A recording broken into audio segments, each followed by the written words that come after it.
Hi. Hello అండి. అందరికీ నమస్తే. ఈరోజు మనము నిన్న జరిగినటువంటి టెట్ ఎగ్జామ్ ఎస్ఏ సోషల్ ఎగ్జామ్‌లో వచ్చిన ఒక ప్రశ్న గురించి తెలుసుకుందామండి. అశోకుని సామ్రాజ్యంలో ఉన్నటువంటి అశోకుడు పాలించిన ప్రాంతాలను, ఉత్తరం నుంచి దక్షిణంకు విస్తరించినటువంటి ప్రాంతాలను దక్షిణం నుంచి ఉత్తరంకు గుర్తించమని ప్రశ్న ఇచ్చినారండి.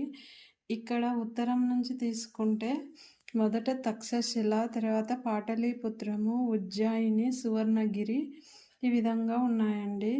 దక్షిణం నుంచి ఉత్తరంకి అంటే సువర్ణగిరి, పాటలీపుత్రం, ఉజ్జయిని, తక్షశిల వస్తుందండి.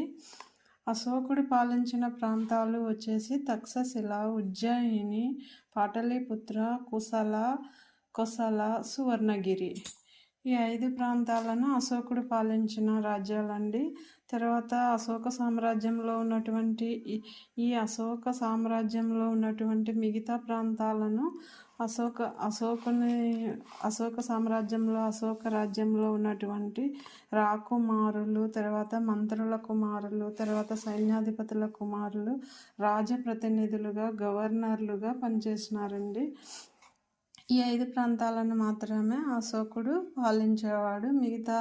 మిగతా ప్రాంతాల్లో జరిగేటటువంటి పాలన గురించి అతని రాయబారులు గూఢచారి వ్యవస్థ ద్వారా వివిధ రాజ్యాల యొక్క సమాచారం తెలుసుకునేవాడండి. ఇంకా ఇక్కడ సువర్ణగిరి అంటే ఈ సువర్ణగిరి అనే పదము ఉజ్జయిని,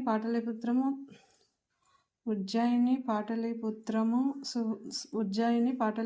తక్షశిల బాగా గుర్తించవచ్చండి. సువర్ణగిరి అనే ప్రాంతం ఎక్కడొస్తుంది అని ఒక చిన్న డౌట్ వస్తుందండి. మొదట తొందరగా గుర్తు రాలేదు నా విషయంలో మాత్రము. సువర్ణగిరి అనేది కర్ణాటక రాష్ట్రంలో ఉన్నటువంటి కొప్పల్ డిస్టిక్లో ఉన్నటువంటి గంగావతికి దగ్గరగా ఉందండి ఈ సువర్ణగిరి అనే ప్రాంతము.